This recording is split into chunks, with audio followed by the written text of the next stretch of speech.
everyone, welcome to section 6. This week we are going to start looking at composition. Now the composition you've been using all along, you just weren't maybe focusing on it or thinking about it yet. But this week we are going to be looking at some of the different types of compositional arrangements there are out there and picking these 3 to try to take photos of. So composition is the arrangement of the objects within the frame of the photograph.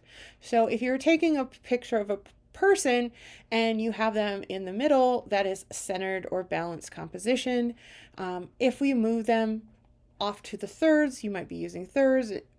You might have a road in your image having a leading line. So all of these develop and become different compositional elements. So this week we will be looking at 4 types, but 3 main types.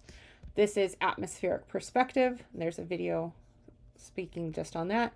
Leading lines, so how lines lead us through a picture, real lines, imaginative lines, directional lines, sight lines, and so on.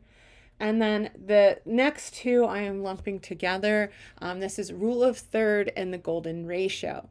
Now, the golden ratio is basically an arrangement based on using some sort of grid, and the rule of third is also using a grid. In fact, some of your camera apps will allow you to overlay these grids, so when you're photographing, you actually have them as a compositional tool. So you have rule of thirds, golden ratio, slightly different grids, give you very similar effects in the images. So we will be looking at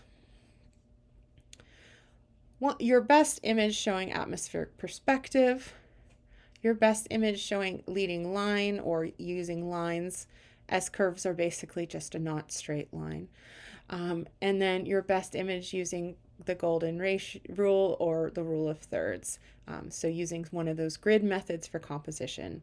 Again, proof sheets and concept sheet as well. And if you know of any places that give those really great overlooks, scenic overlooks tend to be what you use for atmospheric perspective, definitely put those in your concept sheets. Inquiring minds want to know. I'm still new in town, and it's always nice to get a nice scenic view. Also, this module has the composition PowerPoint. This is going to cover some areas that we're not covering this week. So it has a bunch of different compositional elements in it, mostly subdivided by types.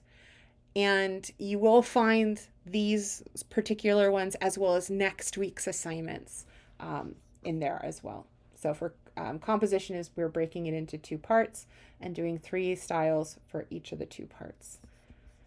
So it's a really big file, so it takes a long time to load. And then photographers of the 1950s. Look forward to seeing images and reading your photographer write-ups. Bye.